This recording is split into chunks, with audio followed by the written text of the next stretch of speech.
Hello, my CNC brothers and sisters. Welcome to a very, very special Wednesday evening hangout where we have a super, super special guest tonight who is going to be talking to us about wood finishing and carving. And I am sure we have a lot more people on board tonight. Yes. Ray Kinman is going to be joining us, who we will share a little bit about him in just a minute and bring him on board. But first of Yes. all, introduction to who I am. I'm Garrett Fromme, the founder and CEO of IDC Woodcraft, a CNC router bit supplier for all the amazing CNC router creators out there. But I think tonight Yeah. we've got some hand carvers out there as well, which is going to be so, so cool. What a wonderful blend of people.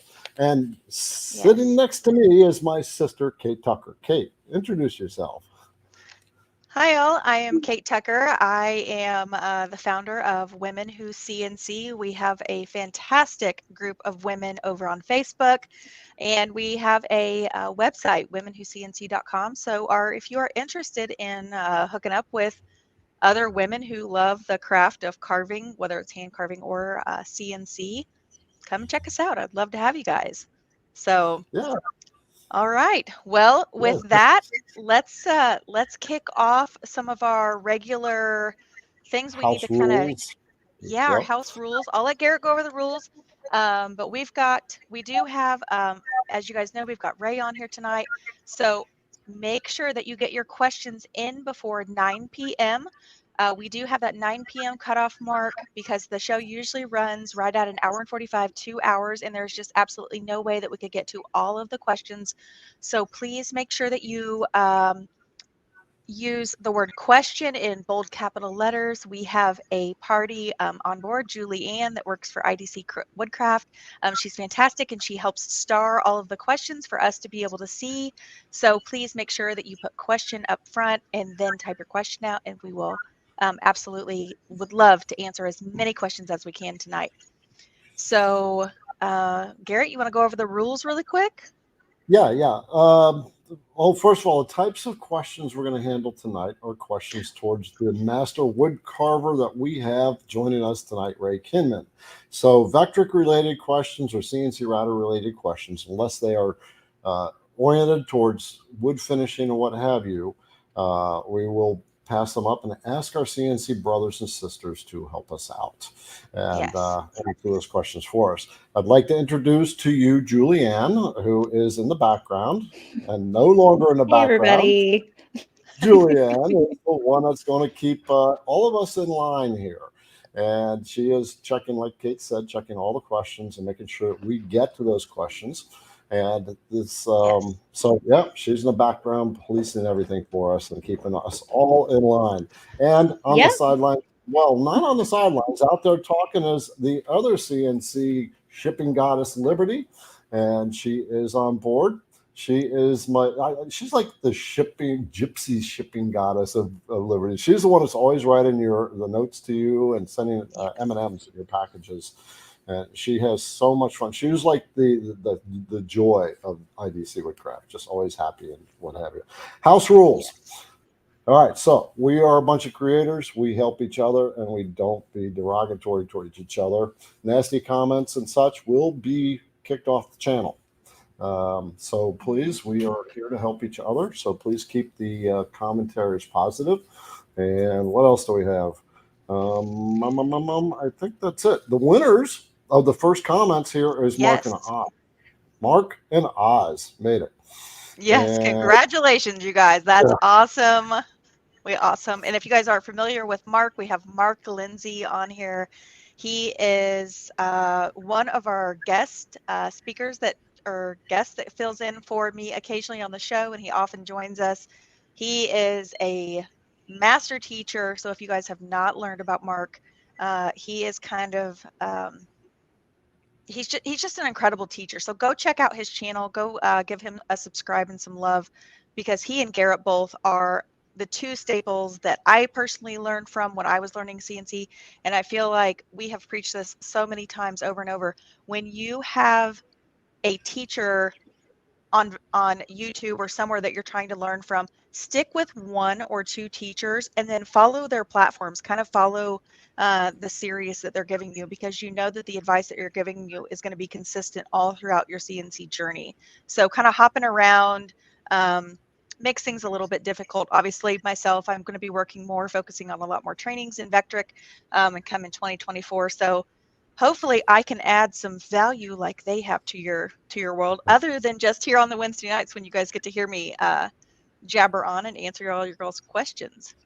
Yeah, So yeah, and talk about following, people. The Mark or Ray, who is going to join us in about a minute, is another one to follow for sure. So, absolutely. yeah, the final announcement: those on the CNC Insiders list, keep your radar up. January 1st is when the badger gets released, and CNC Insiders, you get a discount. So anybody who's looking for a brand new bit, join the CNC Insiders. Last thing before you bring Ray on board, there are many links in the description of this video. If you are in Facebook, it is recommended that you come over to the IDC Woodcraft channel. That's where most people are hanging out, or on the Women Who CNC channel, Rise and Shine, right? And Rise and Shine. And that's where most people are, so you can get the best engagement there. And with that, we are, I am so super stoked about tonight that we have someone who's been in the wood industry for 40 years, Ray Kinman, who's a wood carver who has managed to get himself into Disney and carve projects for them. So, but I'm going to let him share his story. Let's bring him on board, and let's just get to learning. So here we go. Hello, Ray. Welcome to the IDC Woodcraft and the Women Who CNC group. And thank you for coming on board to help all of us become better creators of projects and what have you. Absolutely. My pleasure. Thanks for having me. So Ray, for the sake of all who's on board right now, we are currently at 373 people who are watching this channel. You are standing on stage, my brother, in a big room of people. Will you? You got it. For those who don't know you or don't know you very well, will you share your story, what you do, and how you got into it, and above all else, how the hell did you get into Disney? No idea. Just a weird series of circumstances that just kind of wound up there. But I'm a traditional hand wood carver. I have been full-time wood carver for 46 years. 46. Wow. 46. Almost 47. That's incredible. So I've done this a lot. And I'm self-taught. I started back in 1977 with nothing. There was no YouTube. There's no books. I had to kind of figure this out. And then a little bit later, a couple of years down the road, I did manage to do an apprenticeship where I spent a few years working with a really great carver named Ron Ramsey, and I learned a lot from him. It was a struggle in the beginning. There. Hey, everybody's got to have a mentor. Yeah, I love that. I agree. And you know what? I still talk to him today. If I get stuck on something, I'll call him. How would you approach this? Right? Yeah. That's I teach. When I teach, I have a 6-step program. Number 6 is don't do it alone. Always stay plugged in, because if you go off on a tangent or isolate, you may not come back. You'll stay up in the weeds. Right?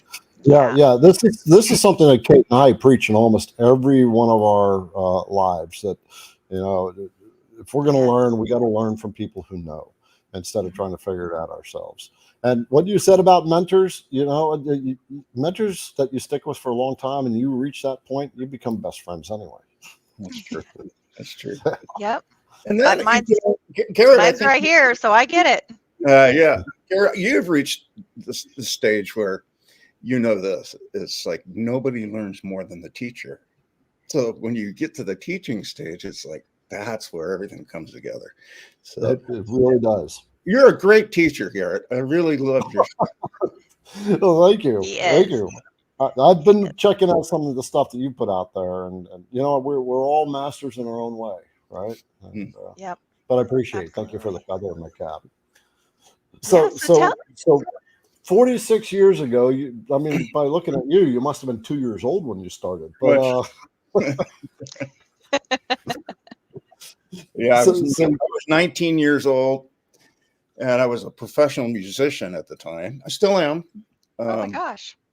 Well, I was playing around in nightclubs and casinos around the Lake Tahoe area on the North Shore, and I wasn't even old enough to be in those clubs.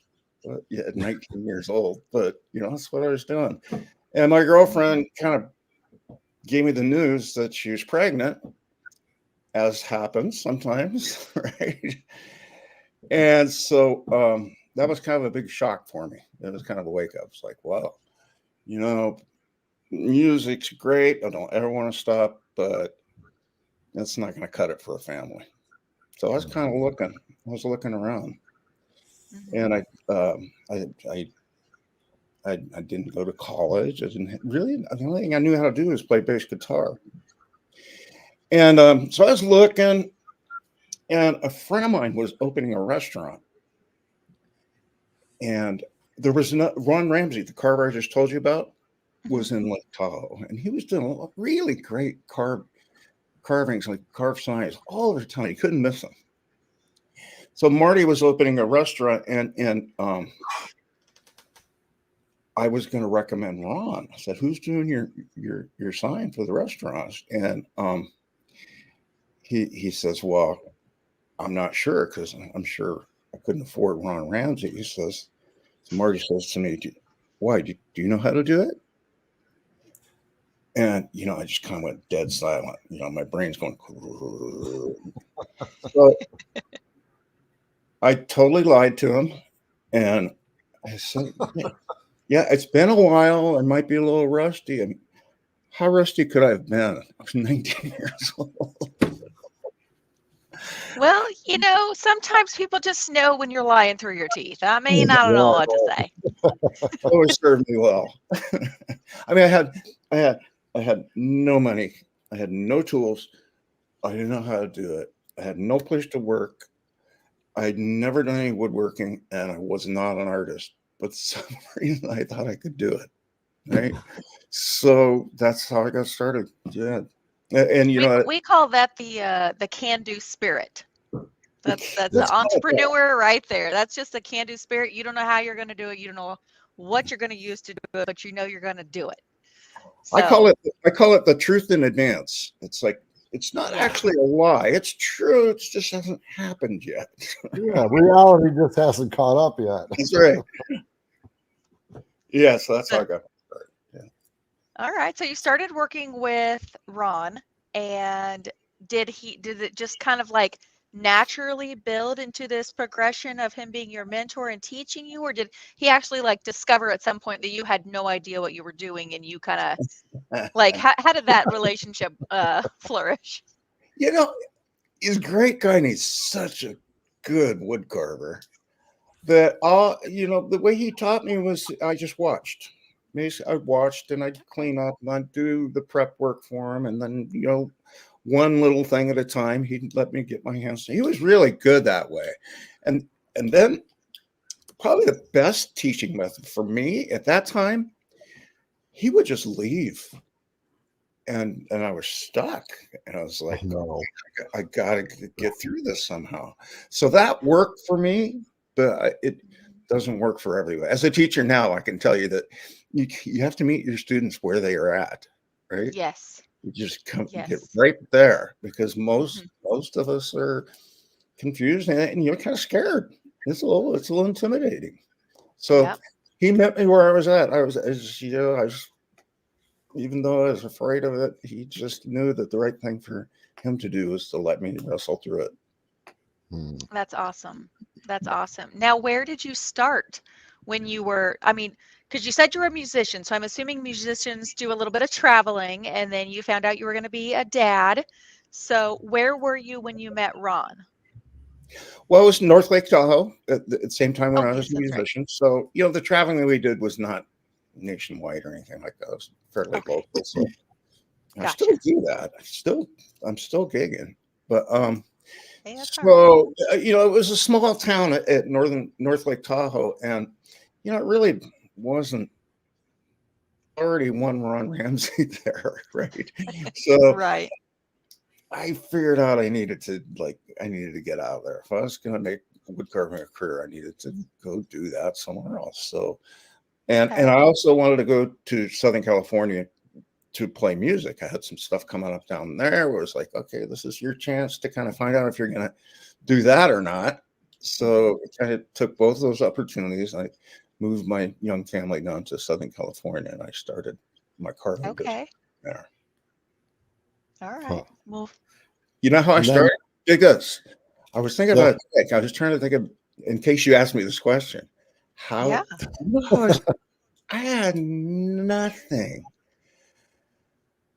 And in any business, especially wood carving, you got to reach people. You got to get this in front of people. Mhm. And I didn't have any money. There was no internet then, no social media or anything like that. It was like, so I Yeah. started literally at the swap meet. I ran a little 10 by 10 swap place at the swap meet. I put a blanket out on the ground. I didn't even have a canopy to protect from the sun. I had nothing. And I set out some samples on the carpet and a little folding chair, and I sat there and carved all weekend in front of people. And when people would walk by, and I actually that's how I got my start. I got enough work to kind of eke out a little bit of a living that way. Very Wow. cool. Wow. Hard. It was hard. I love a story with humble beginnings, because when Hmm. you have everything given to you, you just don't appreciate that. And being an entrepreneur like Garrett and I, where, if you've ever if you get to the point in Garrett's videos, because I know you're learning CNC, and you hear how he went from, leaving his job, and then, took some time off to kind of travel and explore, and then just the struggle, and those beginnings just really change who you are as a person down, like, at your core. For me, my story was, I was working 80 hours a week for an investment company. I loved what I did, but I was working a ton of hours. I wasn't seeing my kids. Yep, chasing that dollar, paying the bills, doing the thing. And then in 2020, I was diagnosed with breast cancer, and it turned my entire life upside down. And I had this little sign business kind of on the side, and I finally decided, you know what, enough is enough. There's more to life, and Yeah. I'm going to do what my heart's desire is, and here we are, doing CNC, having fun, teaching, loving, just really. I mean, don't get me wrong, it's not, a picnic every day, but as you know, being an entrepreneur, you wear like 10 different hats and you're pulled in 20 different directions. But, those humble beginnings and those humble starts make a story so profound, and they stick with you. Like your story of just starting with nothing and sitting on a blanket at a swap meet carving, like, no tent, no nothing. You're just like there. You're just like zen. You're like in your space doing your jam. Yeah. What was I think? I think back on it. It's just so different now. But I went through a lot of years of struggle. I mean, decades. A young family to support, and all I had as a mentor was Ron Ramsey. He's the only other traditional wood carver that I know, and there's probably more, who made a complete career out of it. So he was kind of like, if he can do, I should be able to do this. And I didn't really know how hard it would be. It was hard. Yeah. Thank God for mentors. Okay. Yeah. So we're at 20 minutes after the hour, and we've got some questions piling up. But Yeah. let's jump a few years ahead. Tell this last story, and then we'll get into some questions. And for those of you, we'll just remind you, if you have a question, please get them in before 9 o'clock and put in the front question in capital letters, and that way we'll pick it up. And they're all sitting in the queue. So Ray, the years progressed, you got better and better, you got professional, you got master level, and you got into Disney, and you were carving projects for Disney. So before we dive into that, I do want to show some things that Ray has done. I'm going to pull off his website here and make sure I got the right one. There it is. I think that's the one. And I want to share. And can we see it? Can we see Indiana Jones? Yeah, it's a little small, but we can. Yes, so we can see Yeah, it. it's coming that way up on his website. Let's see if I can make it bigger. So that's the there we next go. one. There are these at Disney, Yeah, Disneyland. and these are hand carved. Yes. All this is the quality of work that Ray does, and he even has a course now, or several courses, and we'll talk about that in a little while. But look at some of this stuff; it's amazing. So, Wow. so how did you plant yourself in Disney?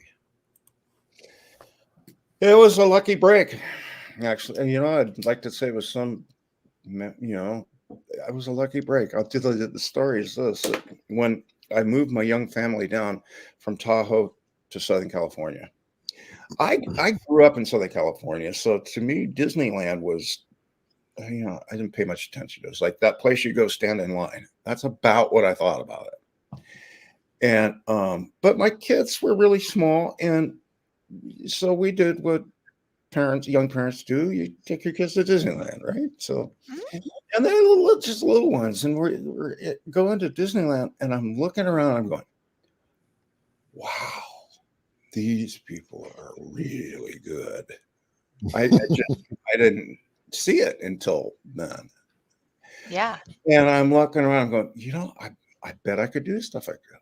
I think I can. And so I thought, I'm going to look into it. So I did some detective work, and I found out about Walt Disney Imagineering. If you don't know, that's the think tank, the Disney Corporation, where they dream up and engineer and do all the artwork. Anything you see in the Disney theme park or the retail stores or anything like that comes from Walt Disney Imagineering. So I found out about that, but I didn't know anybody there. I thought, okay, I'll just start sending pictures. And I sent in my portfolio. Oh, this is before email. Yeah. Photographs, cover letters. I kept doing it. And I kept that up for a long time. Never got a response. Probably a couple years. Once a month, I'd do it again. And then I kind of got to the point where I was going, this is probably going to happen, and I gave up. I just kind of done with it. I'm doing something wrong. Maybe I get in there. Yeah. This isn't the way, right? So I quit. And not 2 or 3 weeks later, I got a phone call, and it was from the senior graphic designer at Imagineering, top guy. Wow. He just happened to walk into a restaurant for lunch where I had done some work, and he got my number at the restaurant. So it was luck. It was blind luck. That's how I got in there. That's wild. That's what they always say, though. It's like when you stop trying, like they say it all the time in love, when you stop trying to find love, it like just smacks you in the face. Or like when you stop, like you just said, when you stop struggling, you're just like, I'm done. And but you know what? At the same time, Kate, think about that, because, I learned a lesson there, and that was that your biggest strength, your biggest asset in any endeavor is your persistence. That's the one thing you have control over, right? It's not your good looks. It's not your education. It's not how good your work is. It's not who you know. It's your persistence. And Yep. if you quit, if you don't quit, at least you got a shot at it. If you quit, maybe not. I just kind of got a lucky break. And I did learn that from that lesson. I learned that lesson there that, Yeah. just don't quit. You'll be okay. Right. Well, that's what I love about the entrepreneurial spirit is you have to have that perseverance. I mean, it's like you have to have that built in. My dad, when I was growing up, I would be doing something and he would say, my God, she just has that don't quit spirit. Like he would tell me to fix something or work on my car or trying to teach me something. And I would not quit until it was figured out. Like I still have that today. I'll be cleaning something or doing something. My husband's like, dear God, just let her finish. Because like if you just try to tell her to stop, like she's just gonna like stop and yell at you. So just don't get yelled at, just leave her alone. Like Right. it's ingrained in us. Yeah. So Yeah. I love that story. Yeah, CNC brothers and sisters, when it comes down to it, starting your CNC business, that's what it takes. Persistence, persistence, persistence. Don't chase the dollar, chase the value you can give to somebody else. And that's what will give you the success. All right, so we're going to roll into questions. For those of you who have popped in late, I'm Garrett with IDC Woodcraft, sitting next to my sister, Kate Tucker from Women Who CNC. And we have a super special guest today, Ray Kinman, who has been wood carving for 46 years, which he just shared with us. And he's gotten to the ultra professional level, doing stuff for Disney and what have you. And so he's a master wood carver, wood finisher, and he is here to ask questions or answer questions. That's the problem with being at the top of your rung. You can't ask the questions anymore. You got to answer them. And so we are going to dive into some questions. Just like to give a hello to everybody and thank you for joining today. And be sure to subscribe to IDC Woodcraft and the Women Rise and Shine Woodcraft. Rise and Shine Wood Signs YouTube channel and Ray's YouTube channel. All that is linked down below in the description of this video. So let's dive into some questions. Are you ready, Ray? I hope so. All right, let's do it. All right, first one up is Joe. Hi, Joe. He is actually one of my students. So I know he's a true artist. I love what he does. He's actually a professional photographer for the IndyCar here in Indianapolis. And he's a fellow artist just in the photography world. So let's dive into Joe's question. He says, in your video, you used exterior latex and also acrylics for wet brush over large areas. How do you select which to use, green leaves versus flowers? Yeah, that's a technique question, I think. It's not really a materials question. The exterior latex behave differently than artist acrylics. So, and sometimes it's a color question. I like the way the latexes work better than the artist acrylics. So it's not really a materials thing. It's how it behaves and what color I'm going for. And a lot of experience. I don't know if you put a dollar on that experience. Mm-hmm. All right, let's see. Is there a particular wood that or differences in wood or materials that will call out those differences in the two? Oh, yeah, that's true. Yeah, good question, Garrett. So, for hand carving, there's a small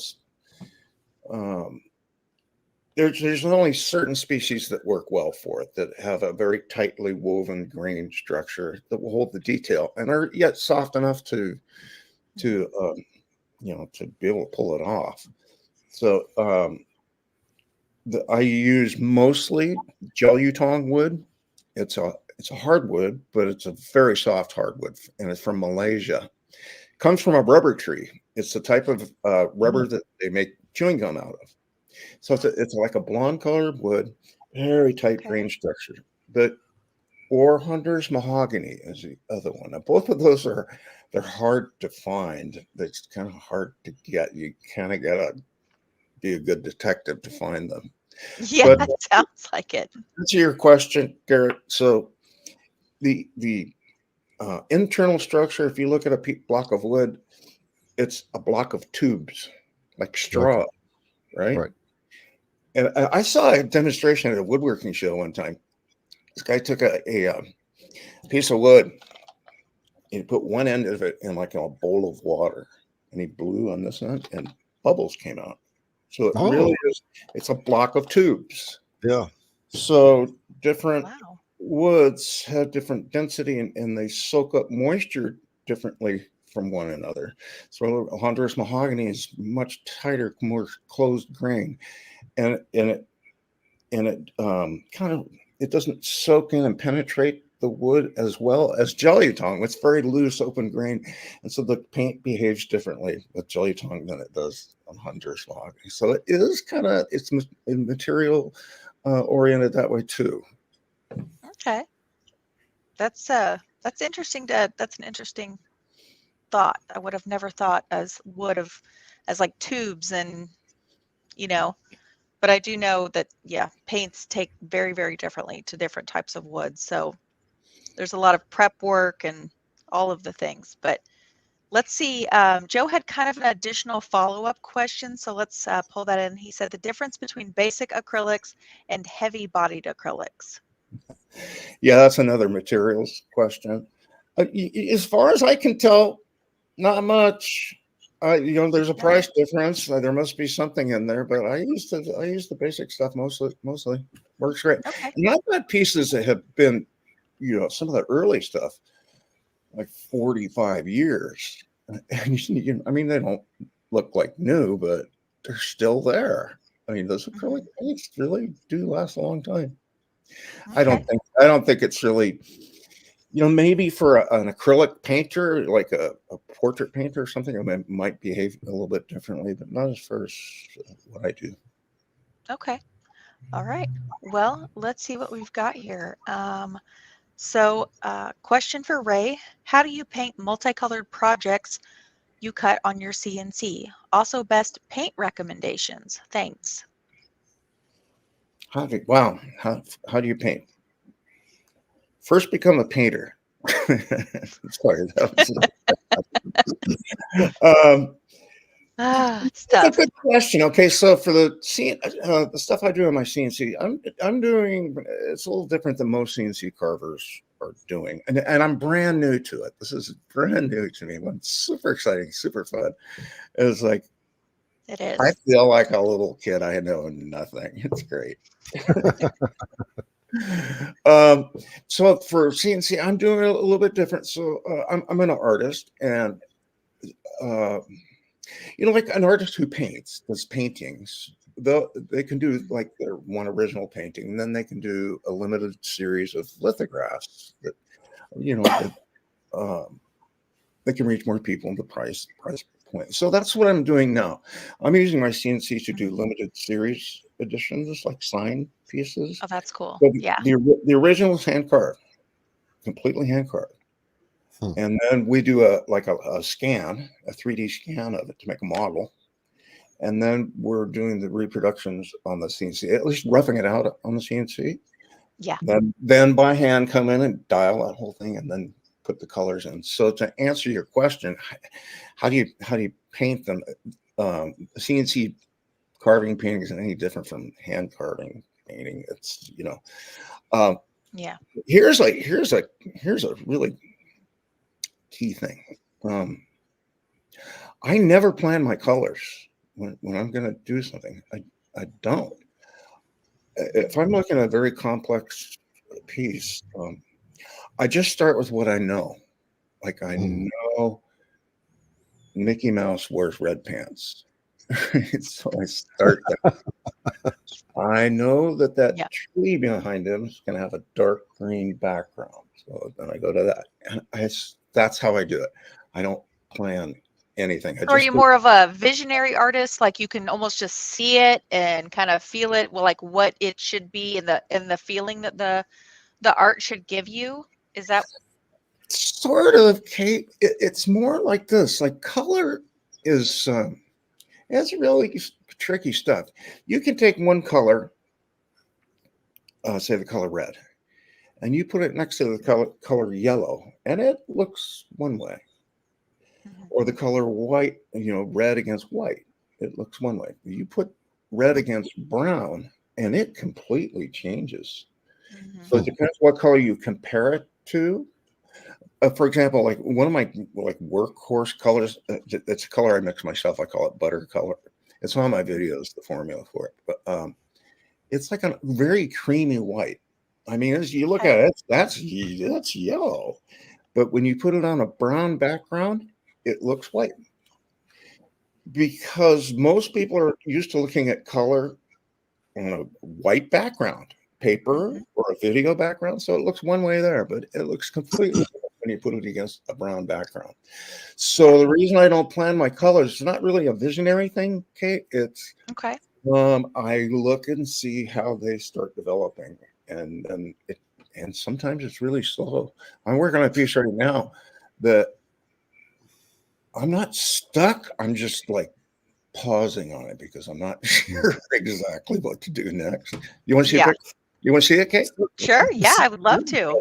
Yeah. I'm always down for seeing what you're working on. Yeah. Because Garrett doesn't have a slide of this, I'm going to have to hold it up to the camera. Oh, go for it. Okay. So this is Scrooge McDuck. It's not done. You'll see right away. It's not done. Hey, you know what? That's sometimes the best work. I love seeing it unfinished. And I'll tell you where I'm stuck on it too. So it's Scrooge McDuck. And if you remember that character, he has a treasure vault where he keeps all his gold coin, all his treasure, and he goes in there and swims around with his coin, right? So I love that episode. So this is for a collector, a Disney art collector.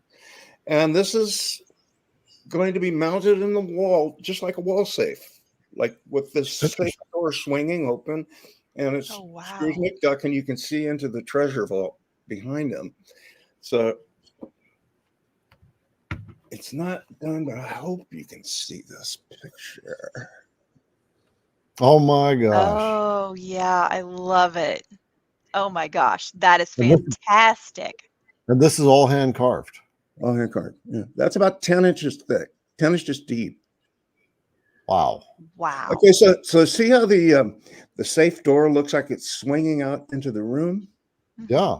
It is not. That's the same depth as Scrooge's duckbill and the calculator, the adding machine. It's all the same depth. So you've got a serious artist's eye as well. That's called. I mean, you have to. Wow, it's a beautiful piece of work.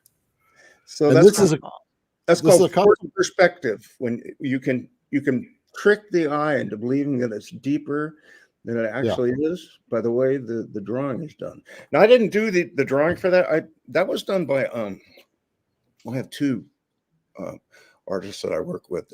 Dave Lucas we did the original Indiana Jones stuff together. So that was Dave's concept to come up. I mean, I deal with the clients and we come up with the ideas and the scribbles, and then it goes to Dave. Dave does the really great stuff. And then it goes to Justin, and he cleans everything up tight. And, right. Yeah. Right. So, on that point, when you said first become a painter. All right. So what would you recommend to the creators who are wanting to start painting? What would be the steps for them to start to become a painter? They carve in our world, it's CNC routers. They carve a nice 3D project.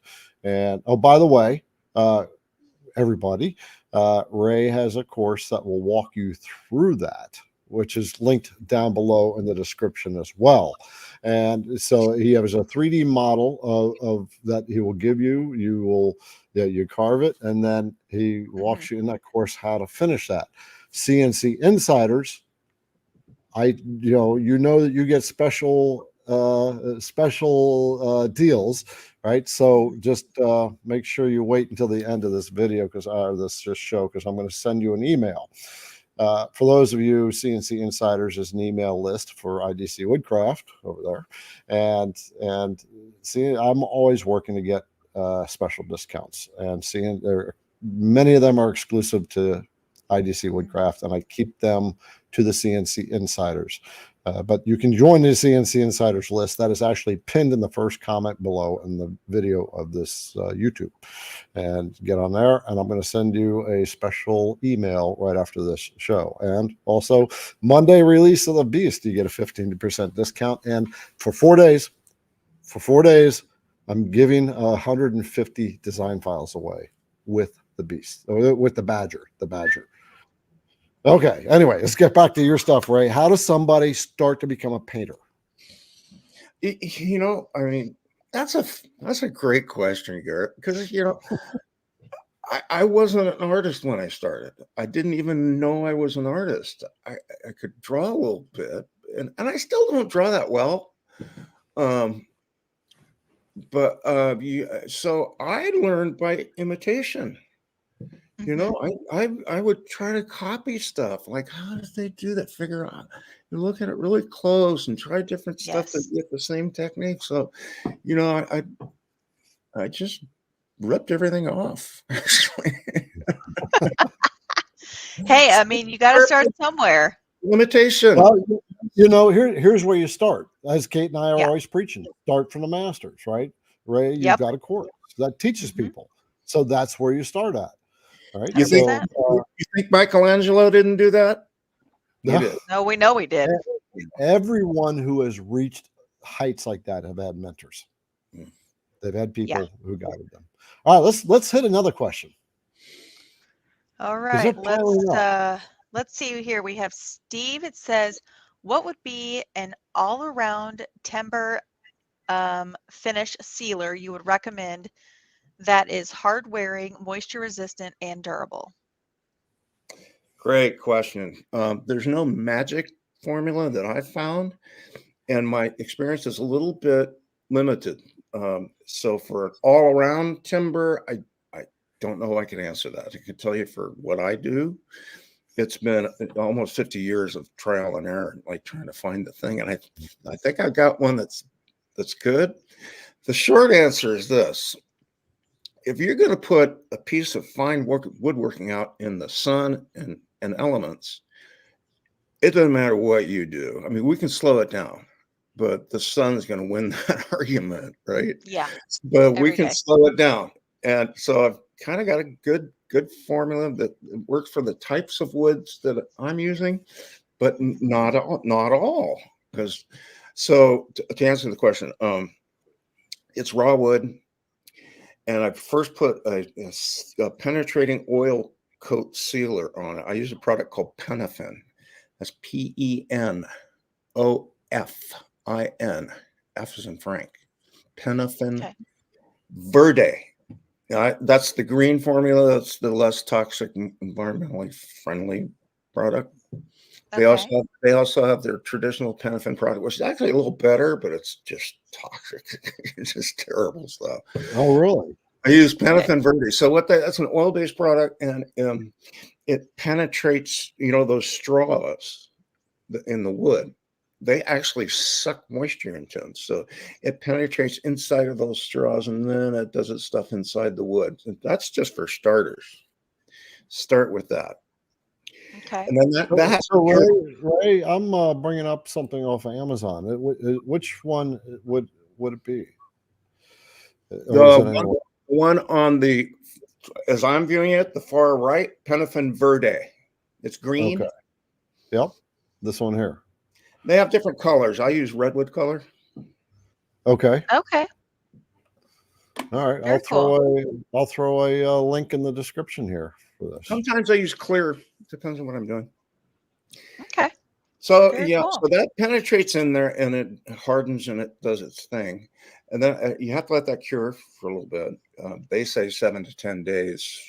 I go as long. You know, sometimes I'll go that long. Sometimes I'll just go in and do it, and then the color goes on, and that's a slow process. I'm just doing them one at a time, and then when that's done, I do a final coat too.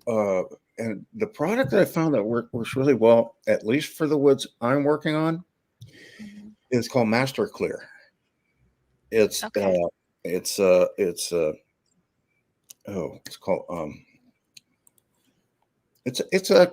acrylic spar varnish, right? It has UV inhibitors, and I use a matte finish because I don't like any kind of gloss. I wholeheartedly agree with that. Yeah. But it does deepen the color when you put it. It definitely adds a lot to the color. So, and that's not a penetrating thing that sits on the surface. So the first one is a penetrating oil. What does the penetrating oil do? Well, How does it benefit the painting? As it goes inside the wood, it sucks up into those straws and hardens in there, and it's oil based. So, a piece of wood is a living thing. It's breathing all the time. So you want to really try to seal that thing up from the inside out first. Okay. Yeah. All right. That's And great. And the Master Clear, what does that do? Master Clear.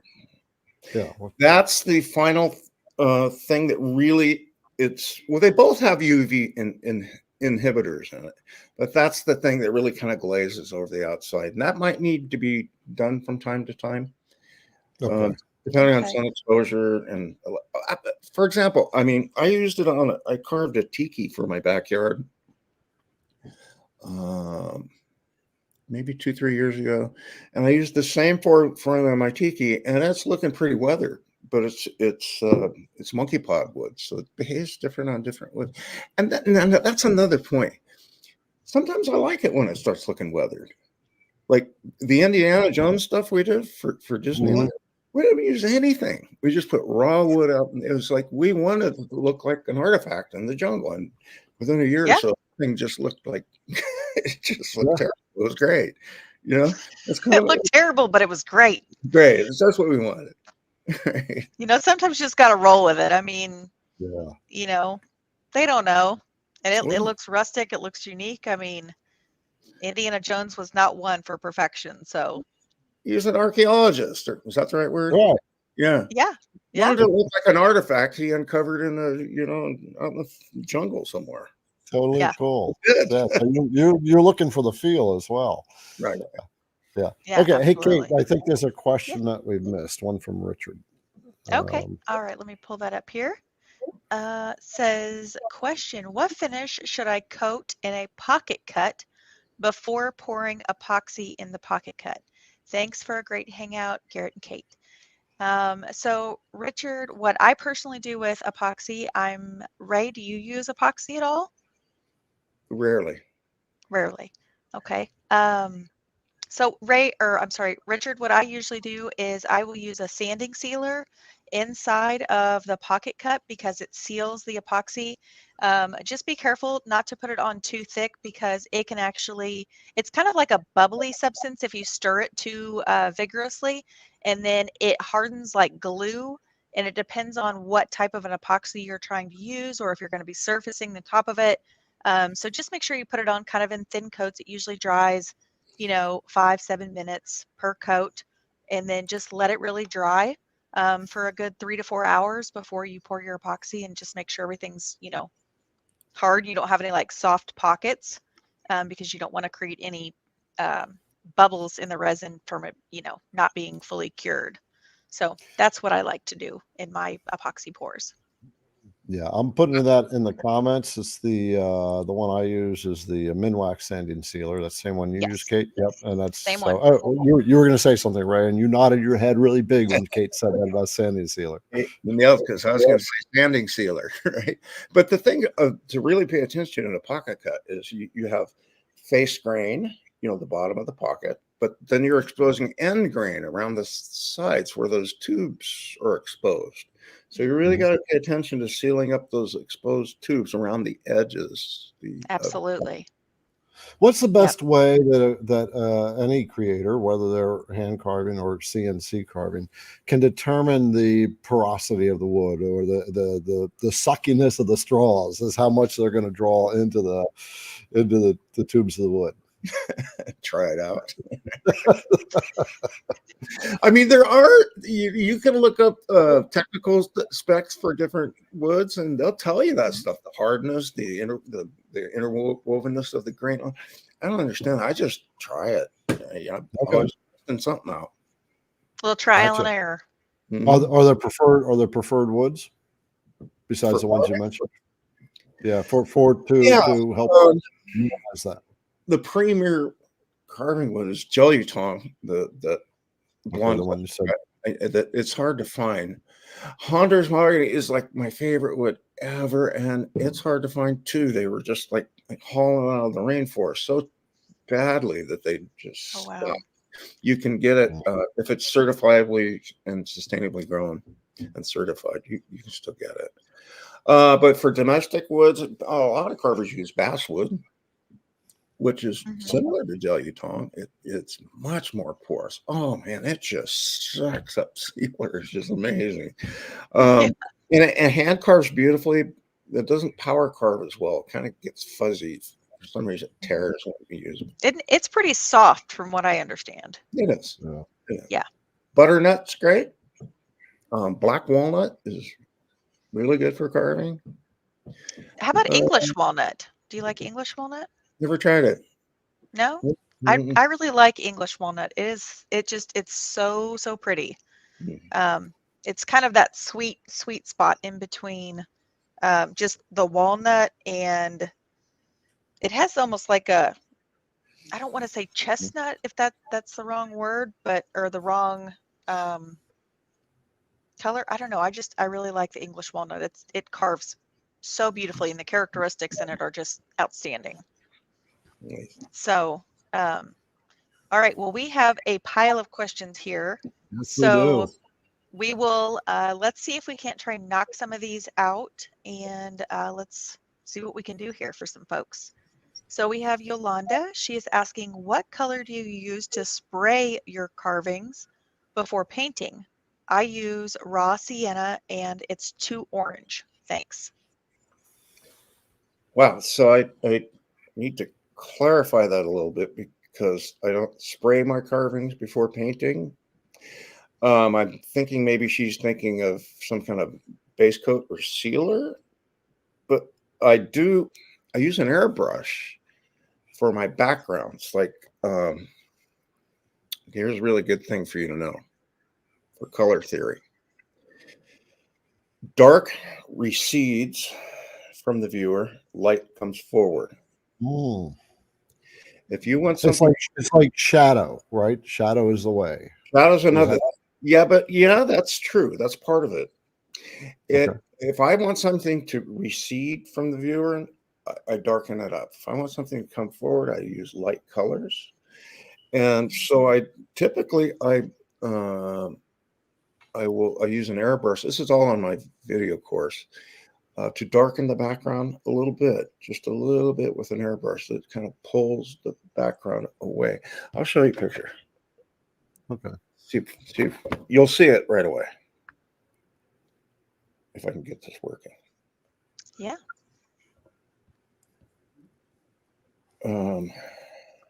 So for those of you who have joined in while he's doing this, we are talking to Ray Kinman, who has been doing, he's a hand wood carver, and he's been doing it for 46 years. And he has graciously given us time tonight to answer questions and share some stories and talk a little bit about finishing your CNC projects. And for those of you who are hand carvers joining us as guests as well, thank you, by the way, and answering some of your questions as well. So go ahead, Ray, what do you got? All right, so here is, on my video thing, it comes with an STL model, a CNC model, right? That's the model. This is the as well file. Okay. Yeah, that's right. So the original was hand carved, and then we made a scan out of it. So this comes with the video course, so you can carve it on your own. Here's what it looks like raw piece of wood. All right, now I'm going to show you when I'm talking about dark recedes, light comes forward. You'll see it right here. See how I darkened that background up? See that shadowy look back there, kind of smoky look? Yeah, it's really pretty. Brush, and it pulls it. It pushes the background back visually. So then I use lighter colors for the foreground. Now I love the technique on the leaves around the flowers. Yeah, that is painted. Yeah. Yeah. Like a common mistake that I see beginners make. I got one of my students did this. He gave me permission to show you so you can see it. It's particularly with raised letters. Okay. A dark letter recedes very hard, and it also casts a shadow, which turns it into a blob. And so I kind of told him, no, use light colors. See what happens? It pops out. Yeah, there it is. Pops right out. So Yeah, it almost looks like you put almost like a little bit of a translucent paint over the top, maybe. yeah, I don't know. This is not mine. It's one of my students. So I'm not sure. Yeah. Yeah. Okay. Well, do you mind if I show you something that I actually just finished and gifted to my mother-in-law? So I don't know if you guys can see this or not, but this was a 3D carving that I did, and it's got hummingbirds on it. But Wow. this, it looks a little bit deeper here for some reason. I must have been the camera angle, but I love the shading on the wings. But Yeah. I like what you're really saying, Ray, with the different, the bringing the light forward, like here, and bringing those pieces forward. It really is a unique experience to learn, if you will. That's beautiful. Looks great. You did it. Yeah. You used a dark background and a light foreground. That works. Kate, that was the one that was sitting on your machine just a couple weeks ago when I was up there buying the go-kart from you. Yeah, it was. It was hanging out on the machine. I really love the art of the 3D carving. I cannot imagine doing all of that by hand because I see the machine, what it does, and I'm just like, wow. Right. But Right. I will give you total credit when you say, like, become an artist. Like, just start. You have to just start somewhere. When I first started, I was like a train wreck. I couldn't paint anything to save my soul. Right. I want to take some of that mystery out though, because I remember what it looked like to me in the beginning, and it looked like some magical thing. Like, how could that ever happen? Mm-hmm. And so I have this sweet spot. I teach absolute beginners, people who have never, not woodworkers, not artists, just regular people. And I know what it feels like. And so here's what you don't know. It's simpler than it looks, and that there is a method for it, a recipe. If you go down this checklist, you'll come out with a beautiful carving at the end. It doesn't matter what it is. I've been using this for 46 years now, and no matter how complicated the piece or intimidating it looks to me at first, I know if I go down that list, it'll work at the end. You want to know what the steps are? So in the course that you have, you're literally walking people through that then, aren't you? I do 3-day retreats. So people that come to the retreats, yeah, that's what we're doing, the 6 steps. Okay. And that would be so cool. Yeah, it is. Just might have to do that. Yeah. Just so those of you, though I've mentioned a course a couple of times, I'm going to just bring it up on the screen real quick. So this is one of your courses here that includes the 3D model. This is the all is well sign that you showed. So what do you do in this course here? Well, a common questions I get, you've seen it happen tonight. It's the tendencies to go, what their materials questions. What's the cool sealer? What's the cool, colors? What types of paints? And it's not really that so much. It's the method. It's how to do it. That's mostly what you're seeing. So that instructional video is 3 hours long. That's a deep one. And I went all the way in too. Yeah. And so it's step by step. And, and like I said, I don't plan colors. So I didn't plan them for that video either. So I'm just thinking out loud. So you can kind of, see what I'm thinking at the time. And so it's a process. You build colors up. So Garrett, it's not like first become a painter. That was kind of a silly joke. It's a process that takes forever, but you start somewhere, right? You start by copying. So that's what my instructional video is for. So you can just go with knowing nothing and go all the way through it, and you'll see the whole thing. Gotcha. Yeah. Okay, so we're almost at 9 o'clock, and we have 25 questions in the queue. So we are about to cut off questions coming in. So if you have any questions, we're going to just start hammering through these things. We've been talking a lot, and a lot of Yeah. people want to know some stuff. So get your questions punched up really quickly. Put question in the beginning of it, and we'll get to it. So let's Warren's woodworking. Let's hammer out his question. Go ahead, Kate. All right. Question for Ray. Which wood takes color the best? You like jelly tongue, but how about American woods? Well, when I use domestic hardwoods, my experience was a little bit limited there. But the ones that I have used, I can tell you, sugar pine's nice. It's kind of nice light blonde color. Okay. And it depends. When you can a light blonde color, you put the color cream next to that, it's going to look different than if you're putting against like a mahogany color. That's kind of so there's no real rule for that.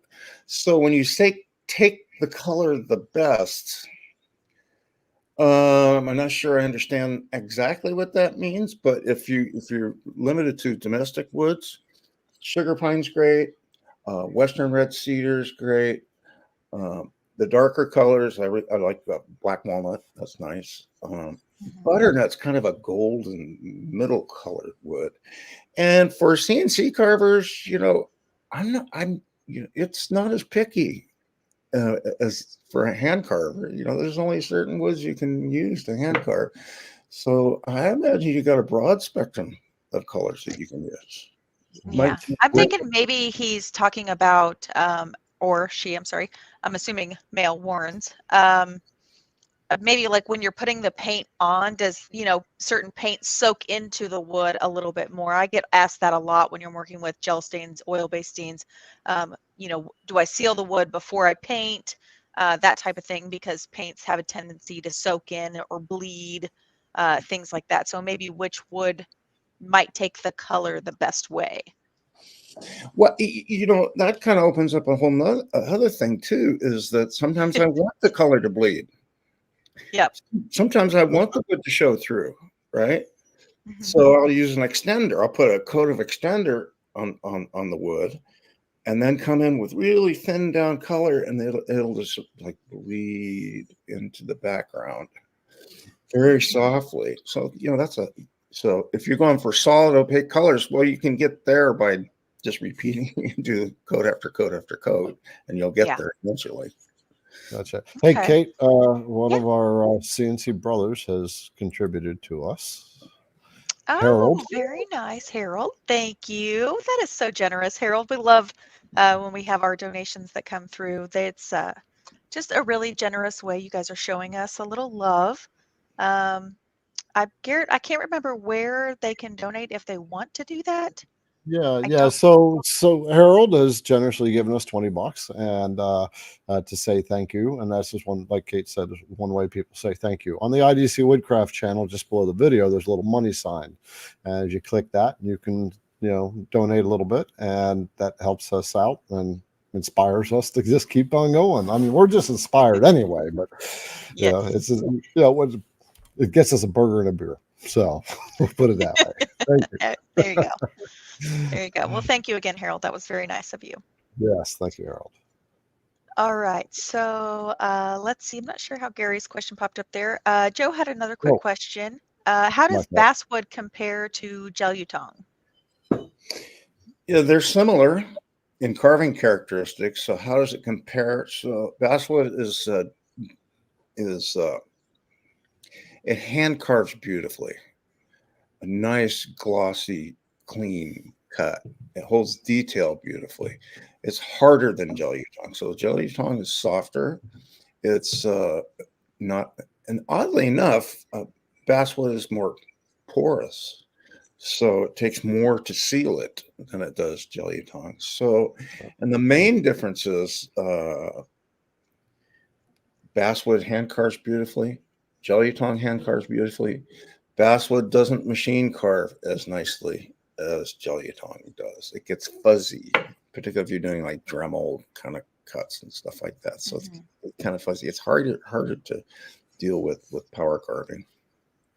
Yeah, I feel like basswood carves kind of almost like pine. Like I see a lot of people in the forums, in the CNC forums, are like, how can I get rid of all this fuzz? And everybody's talking about, you just kind of have to sand it. You have to use sanding discs or like a little pencil sand or something like that. I feel like that's how basswood carves.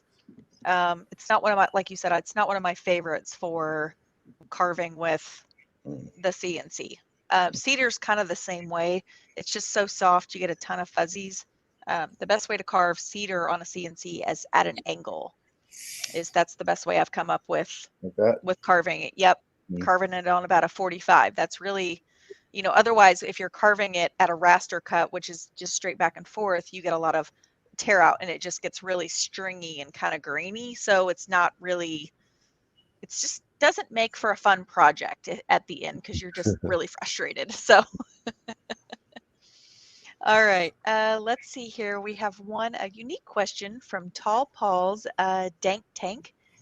Ray, can you tell me about your great-great-great-grandfather, Seth Kinman?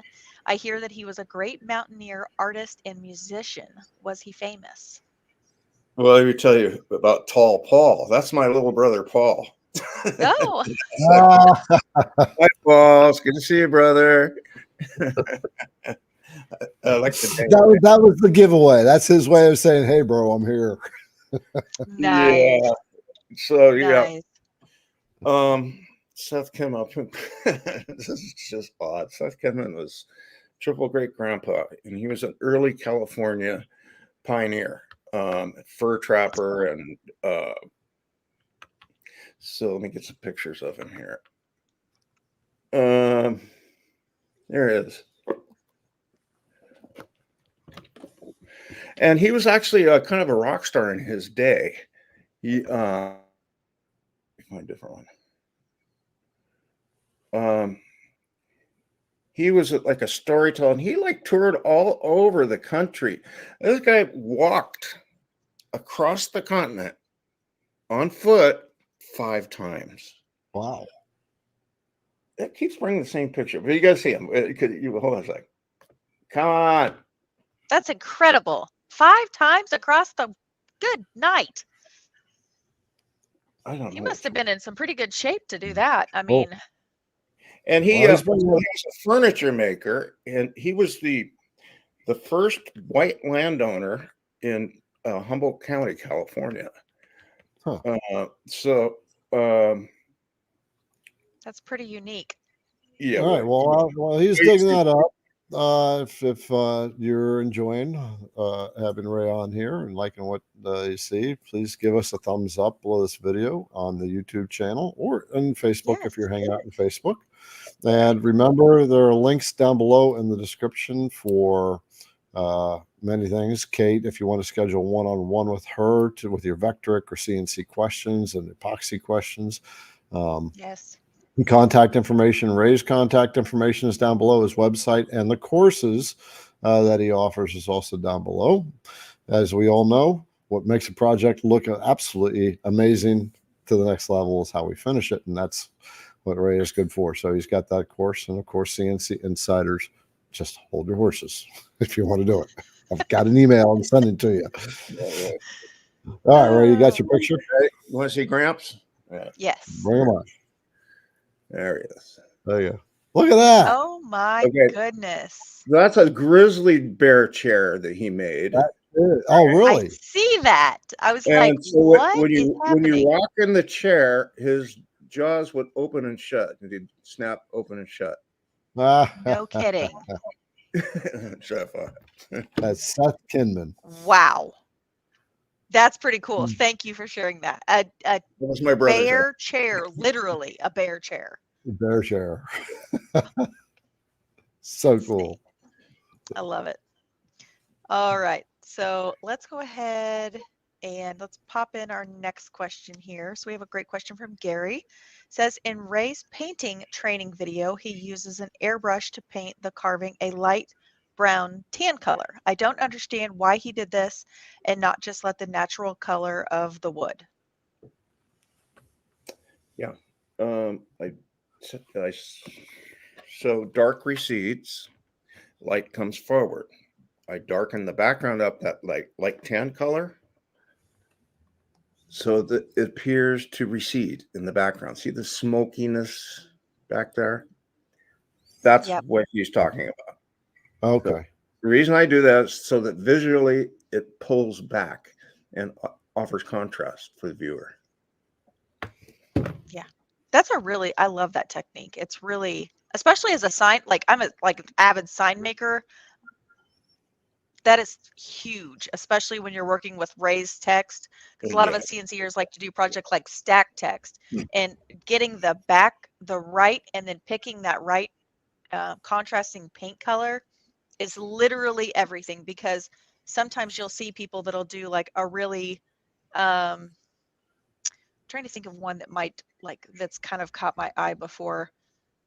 Like they'll do a darker wood. I don't want to say, maybe like a cherry, and then they'll do like a dark finish on the letters, and I'm like, why? Like it just bleeds to get, like, everything looks the same. Like you can't.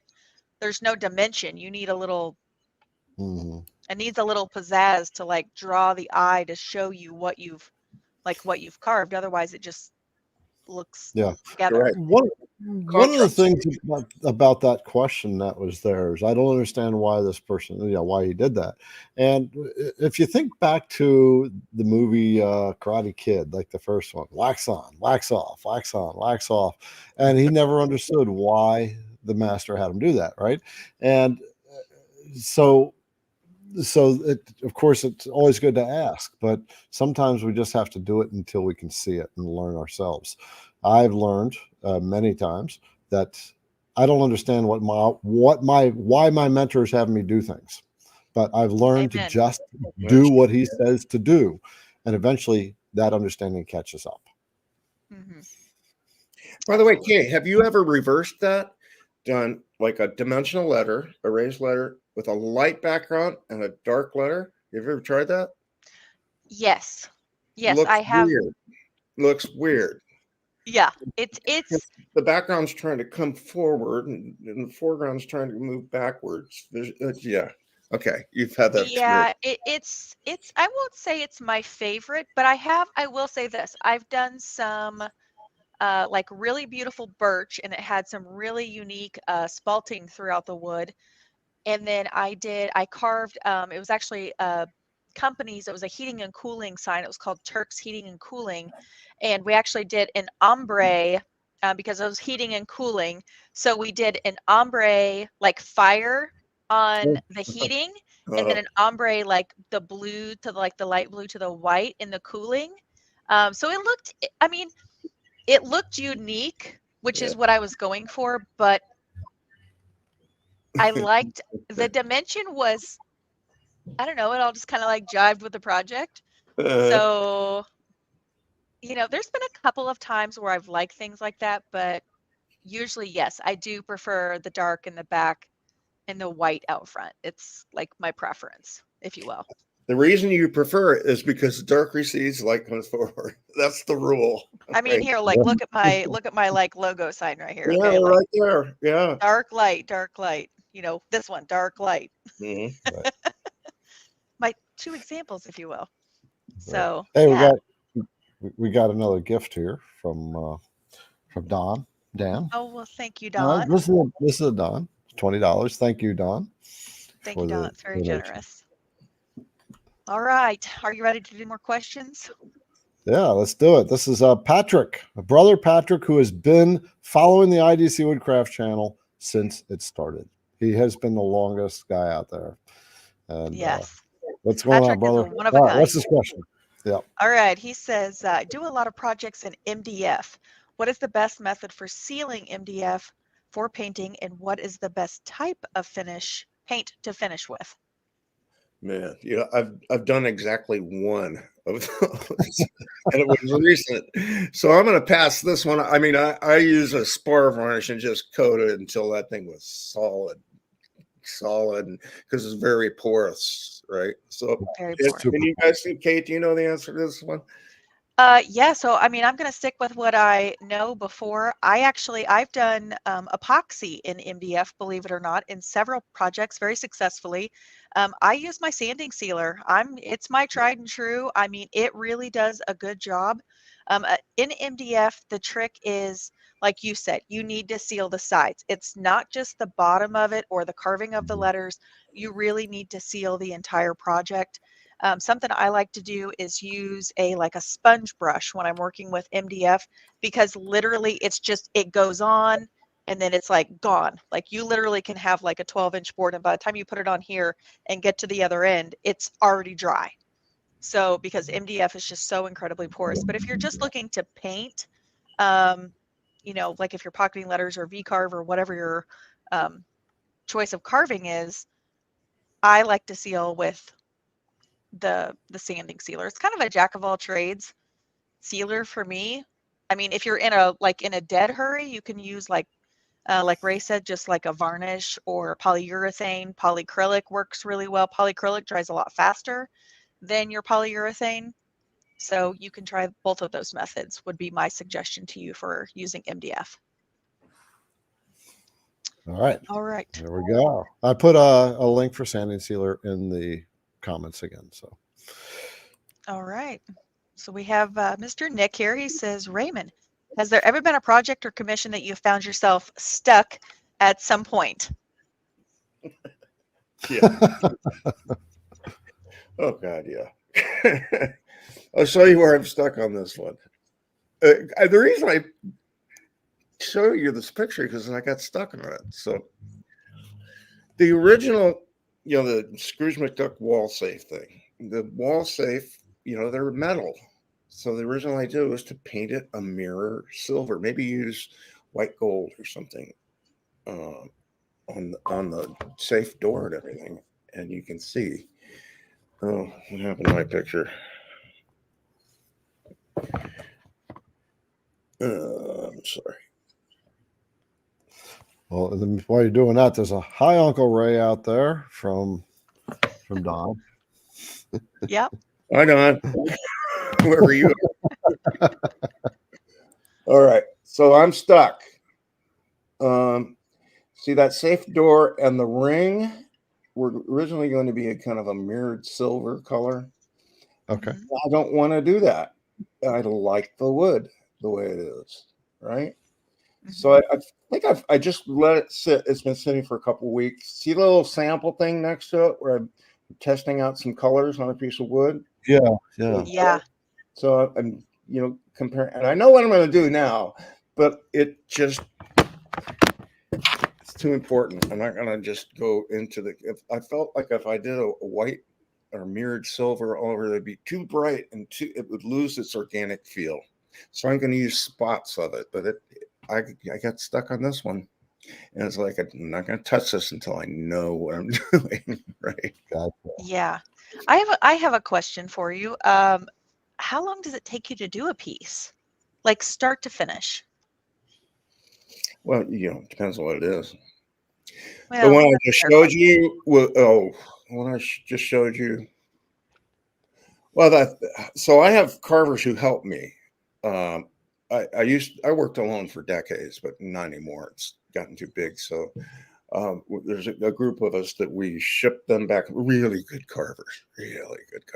And so we ship them back and forth. Here, you do that part, you do this part, and then it comes back. And I kind of come in at the end and dial everything in, or do the parts that nobody else can do. And Randy Stoner did the heavy lifting on this one, and he did a great job. It's just great. So I think Randy probably spent 2 full months on that.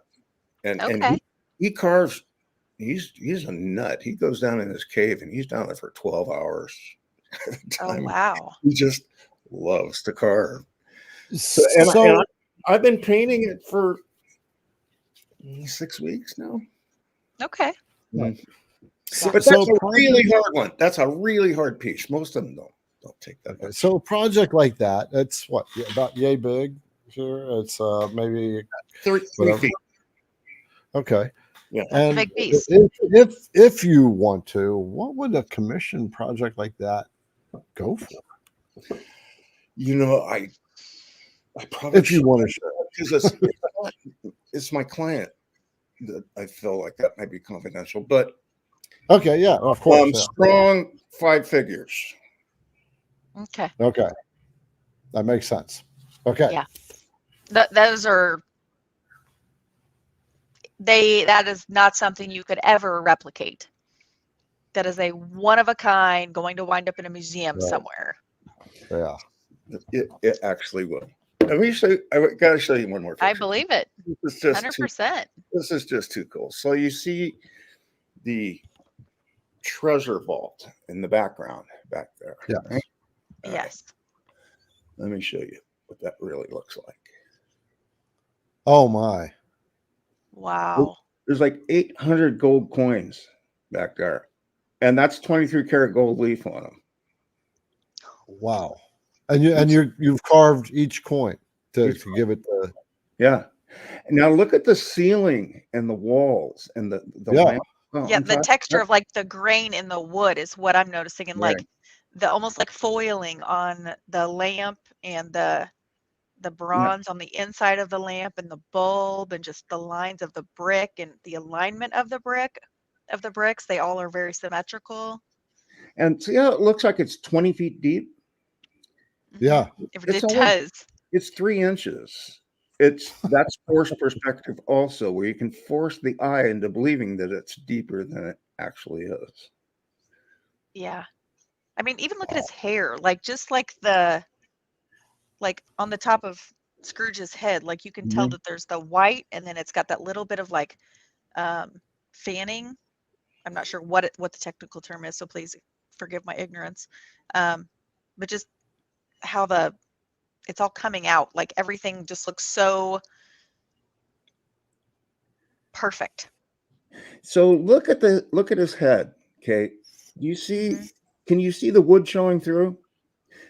That the white of his feathers, I build it up very slowly, very thin, to build it up to opaque in certain areas, and you can see the wood through the paint in other areas. That's just like it's got this nice antique tinty kind of look to it. That's kind of what I was trying to say. It just like this. Yes. That. The opaqueness and like I want to say like fanning, like you're taking your brush and you're just like, I don't know what the technical term is, so like I said, please forgive my ignorance, but like I call it fanning. They look like little paintbrushes with like a little fan on the end, and you're just very soft, straight edge bristles. I learned this from the set painter down at Imagineering. She taught me how to do this. And so the way that's done is there's a product called an extender by General Finishes. It's for water-based paints. And what it does is it extends the drying time, right? So, and it also thins it way down, but much better than water. So what I did there was coated it's one area at a time, coated the top of his head with extender and got it nice and wet. So the wood is saturated with that. Then I've got some extended color, thin way down, and I just blend it right on there, and it just little bit at a time. Okay, let it go in the soak in, then let that dry, and then do it again. Then build it up a little at a time. So that's where you get those subtle color changes and the softness there. Yeah, Wow. absolutely. Ray, I feel like we could talk to you for hours and just pick your brain like relentlessly. Are we done? Oh, this is so fun. No, we're not done. We still got time. We got another 20, 35 minutes to go. And we got 14 questions in the queue.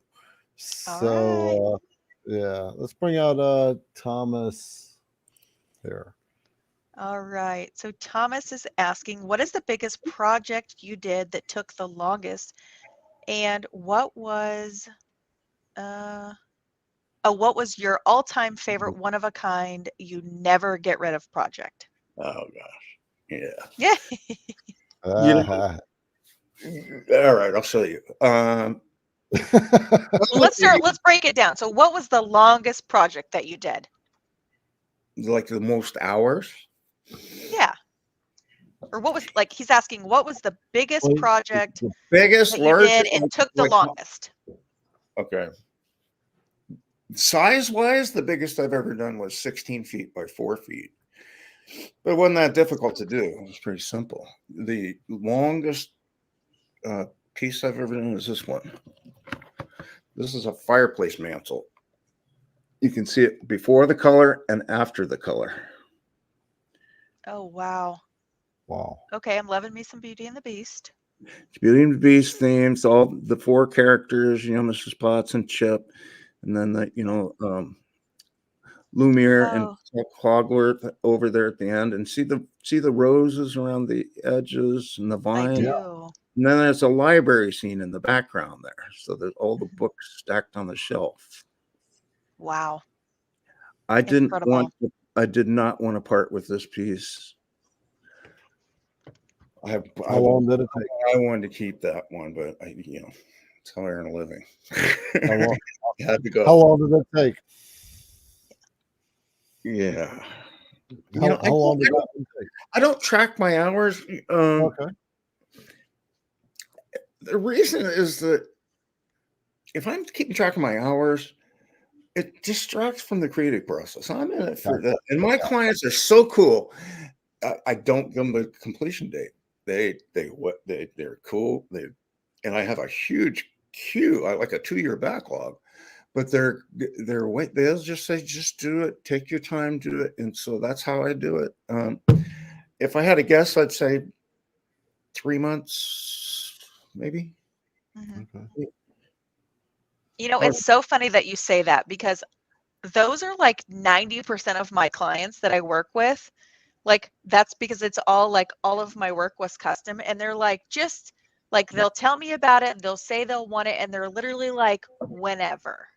Like, they'll tell me about it in January, and they're like, if I can get it by Christmas of this year, like, that would be great. Like, wow. Whenever. Yeah, I mean, like, not like, the January to December thing is a little like exaggerated, but they might tell me like September, October, and be like, hey, can we maybe like get this by Christmas? But like, we just want you to be like creative, like pick whatever kind of wood you want, and I'll like text them pictures along the way, and they're like, well, what do you think about this? Or how do you feel about this layout? And they're like, whatever you want to do, like whatever you feel like is going to make you like it look good. Like, I'm down for. I'm just like, okay.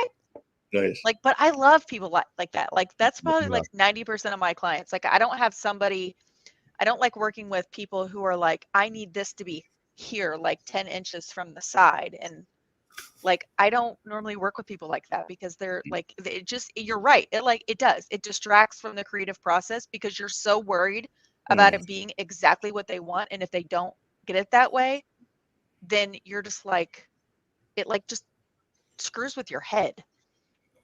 Yeah, that's very rare, Kate. I'm proud of you. That's very rare. For years, there's the thing, you can get cheap, fast, or good, right? Choose two of those and call me back, right? For years, I tried to do things as quickly and as inexpensively as I could, because I thought I had to do that to compete. What I found out, though, there's a whole other market of people who don't care about that. Nope. It's really good. Really any balls, Kate? Well, I think I mentioned that, like, just exactly what he said. You can have it fast, good, and cheap, but you can have it fast and good, but it's not going to be cheap. Or you can have it cheap and good, but it's not. I don't know. I get all off track when I'm trying to but you get the idea. There's a fourth. There's really good and really expensive. There is a crowd for that. It's a much smaller market. It's a tiny market, but it's there. Yeah. It's a unique experience working with people who are patient and willing to pay for your products, and they see your craft, they see how you do it, and they're just like, when they get it, they're just like I think you posted about 2 sisters, or like you did the Siamese twin or the Siamese cat painting, And she said she waited like forever and a day, and they drove all the way out there to meet you, and like the whole like immersive experience was just incredible. So, you know, but you know, all right, let's dive into some questions. I feel like I could just like talk to you for days. All right, I'm so sorry. All right, David Bird, he has a question here. Ray, are you working out of your studio at home or at a Disney warehouses? I work in my studio with Disney. Hi, David. It's good to see you here. David's one of my friends on Facebook. He follows me. He's a Disney artist. He does this really great stained glass stuff. I'm not sure what he's up to. You might ask him. But yeah, I work out of my home. I've always worked out of my garage. But sometimes I go into Imagineering, and like I'm doing 2 projects now that most of the work is done offsite. But for the end part where the art direction comes in, for the color art direction especially, it has to be done on site so that I can communicate with the art director one-on-one. Here, what are you seeing here? So both, David. Okay, very cool. All right, Todd, sorry, excuse me. Todd is asking, after the rough and then finish portion of the carve, can you do a second finish path in a certain area without going over the whole carve again? Oh, this is a CNC question. It is. Yeah, that's what I was like. I'm going to pass on this one because I don't know. Yeah, no, we'll pass on that question. Bring that question to the table next week, and Kate and I will answer that. All right, very good. All right, so we have Ian. How do the signs go from concept to carve? Were you involved in the design process? Yeah, depends on what it is. A large bulk of the work I do is for Disney private collectors. They're commissions. So it depends on if he's asking about that or if he's asking about let's go with the stuff for Disney. So some internal stuff I can't comment on, but the process goes something like there's a collaboration that goes on. So the way Imagineering talks with their own language, it's not an attraction or a ride at Disney. It's an immersive show. It's theater. So you go to Indiana Jones, it's a show. So it's not a sign at the entrance, it's a marquee. So there's this whole creative back and forth brainstorming process that happens, and I'm not always in on that part of it. It's where the whole show is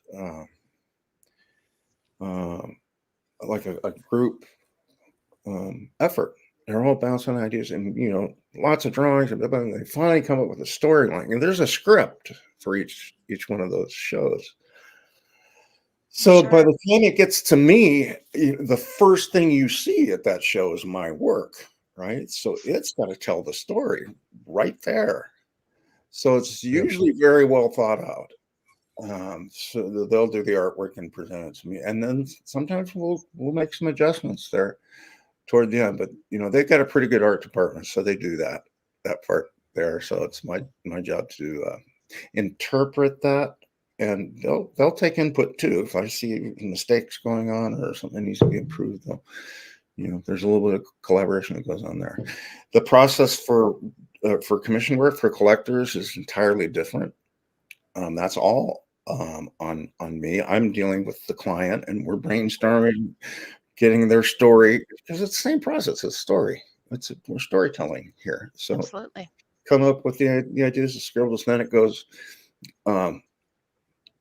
From me to one of my illustrators, either David or Justin Ridge. Justin's a Lucasfilm animation guy, and God, he's so good. So he'll take these rough scribbles and give me some concept sketches, and then we'll work on those, and then we'll come up with a finished line drawing. It's just a line drawing. There's no color on it at all. It's just like, here's your shapes. All I need is a roadmap. That I can trace onto the wood, because I can see shapes first. I can see it's weird. It's like a hallucination. I can look at a piece of wood and I can see it, the shapes because I've done it so much.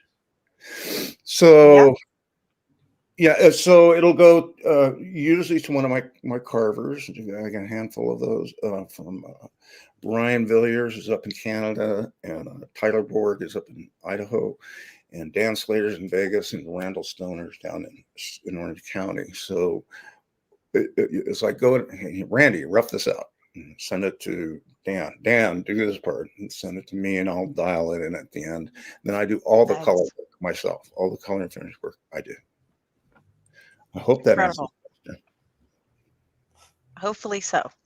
That was quite interesting. Yeah, I mean, there's a process to that, and you deal in 2 processes. You deal with your independent clients, and then you deal with a team, a development team, for lack of a better, softer word, that brings it together and brings the story out.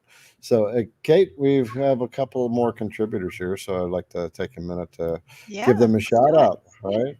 So we have Jim Pitts has donated $20 and said, "Thank you, a great show. Thank you to Ray." Yes. So very cool. And Thank you, a Jim. brother who religiously emails me every Monday with a joke. This is Greg Settle. He's always sending humor every Monday, and I love being on that list. And Oh my gosh. so thank you, Greg. And we got Very another nice, one Greg. from Joel. Oh, goodness. Yeah, and he said he just used the 1-inch surfacing bit and the Beast. So, we'll get to that. To prep a spoil board on his Onefinity Foreman, and they performed awesomely. Looking forward to making projects now. Thanks, Garrett and Kate. So the 1-inch ultra smooth cutting surfacing bit from IDC Woodcraft, and the Beast is a roughing bit. And by the way, speaking of this, today I put together a 3D carving set, because we're going to be talking to Ray, and he's got a class that does 3D carving. So then I'm getting some feedback. Can you hear that? The feedback? You're good now. I might have been a little glitchy. Okay. Anyway, so that 3D carving set is the roughing bit, the Beast, and the 2 taper ball nose bits. So that is linked down below in the description. They are currently $12 off their normal retail price from IDC Woodcraft. So also, and I can personally attest they are excellent bits. You saw that hummingbird carving that I did. I used all of those. Actually, I did my roughing. I know we get that question so many times. Can you use the hog or the Beast or the new badger that you guys haven't got to experience yet? But I use all of those on my 3D roughing. Save those end mills, brothers and sisters. Hear me when I say this. Use those roughing end mills when you're doing carves like this. It's going to save your bits in the long run. So, but it just, I mean, roughing bit, 1/4-inch ball nose, 1/8-inch ball nose, whatever your candor is, and then come in with those fine-tune 3D carving bits, and they make all the difference for you. So sorry, I didn't mean to interrupt. I just wanted to be like, that's okay. I'm super passionate about carving, if you can't tell. Yeah, and Ray offers courses in this carving and the finishing. Right, so in the description is linked his courses, and they're not expensive by any means. So you can expand your carving to some wood hand carving, and also your CNC machine carving. Right, he has a 3D. He's got one where he gives you a 3D model, and then he walks you through the finishing process. And so the CNC Insiders, again, I have a discount for you. And the Badger is being released on January 1st, and that is also discounted for the CNC Insiders. So whenever I release new products, Ray, I give the Insiders a discount, and so they kind of like that. And I also am always working with companies to get special discounts. IDC Woodcraft's got 60,000 followers on it, and so anyway, all that information is down below. CNC Insiders, Ray's courses, how to contact Ray, one-on-ones with Kate, and a bunch of other stuff. Make sure you take a look. And Jim has also just contributed $20. Great show as always. Still trying to sneak in a Badger pre-order. Oh, Jim. Yeah. I love you, brother. Noon on January 1st is when it'll be released. I will send an email out, several emails beforehand. Have your clickers ready. Your Yep. eBay bidding fingers ready to go because you know they're going to sell out. So every time I release a product, Ray, the insiders wipe me out before they can get up to public. Nice. Right. They do. They jump on those discounts. All right, let's get another question out there. All right. So it says, how do you stay so patient with all of your students? Is this one of our students? I'm not sure. I don't know. Yeah, that's a good question. Sometimes I think I missed my calling. Sometimes I think, because like I said, there's a zillion wood carvers that are better than I am. That is so true. But I'm a really good teacher.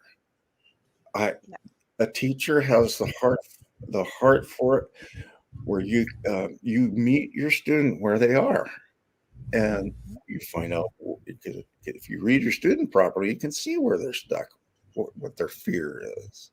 So you just work through that little fear with them, and you just and how do you stay patient? Well, it's like at the end, when a student is holding something that they're going, I can't believe this came out of my hands. Thank you.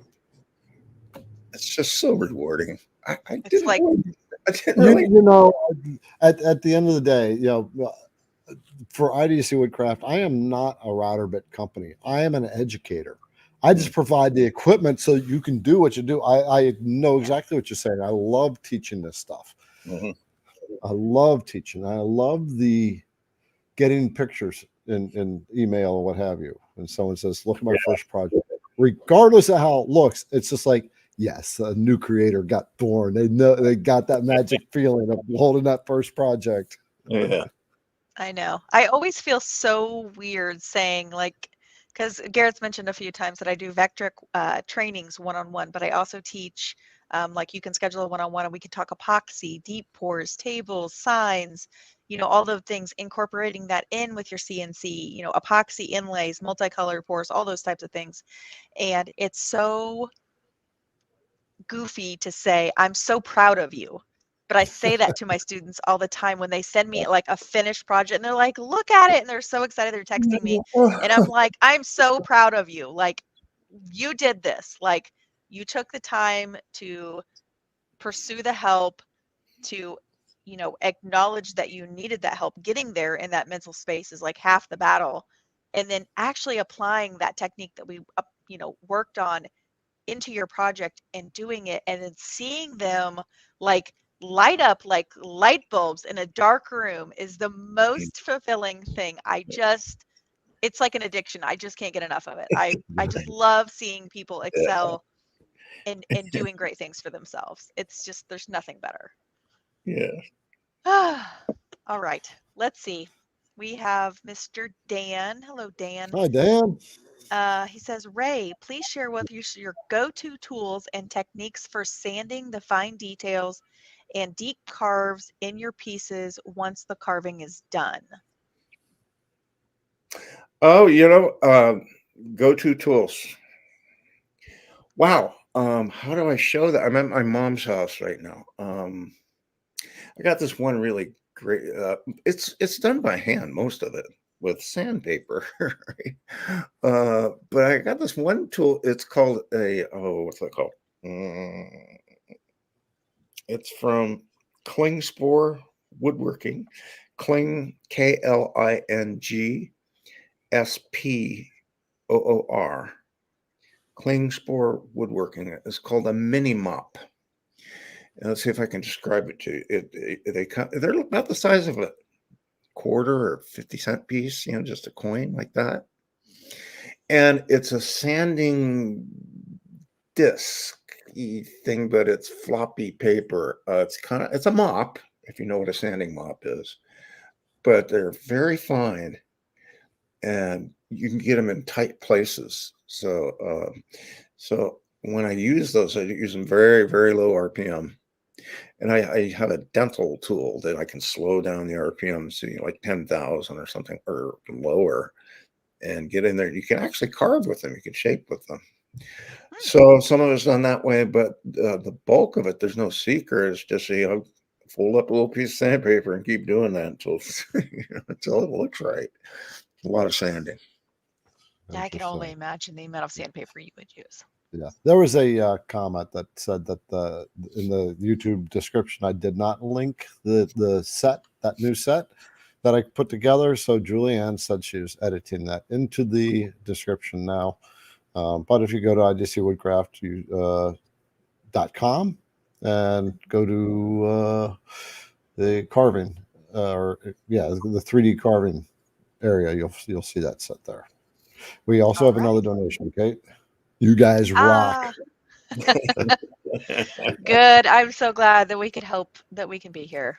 Yay. Yeah, we'll do this. Thank you, brother. Or yes, sister. thank you. Yes, thank you very much. Okay, so let's see here.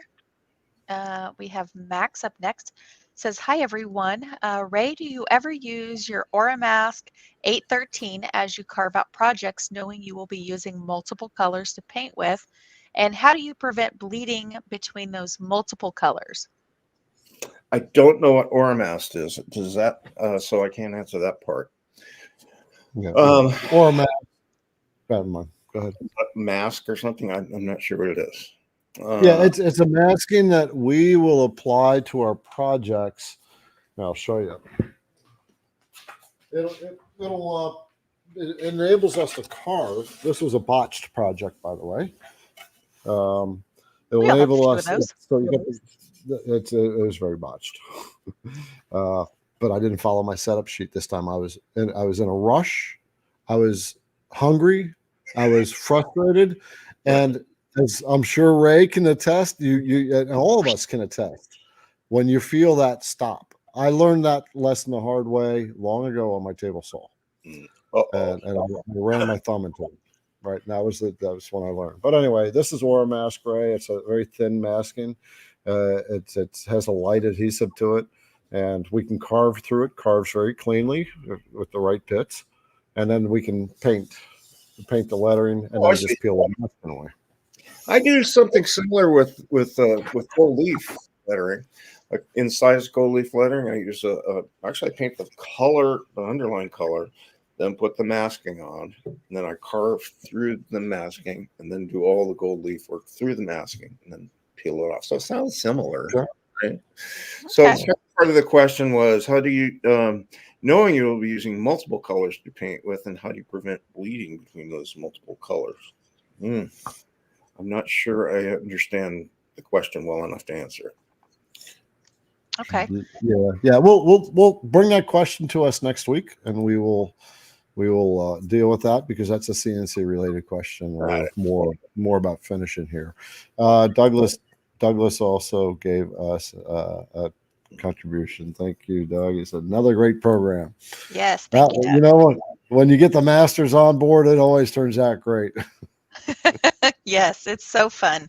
We love having special guests and bringing you guys all of this knowledge every week. Here on the IDC Woodcraft channel, or over on my channel, Rise and Shine Wood Signs.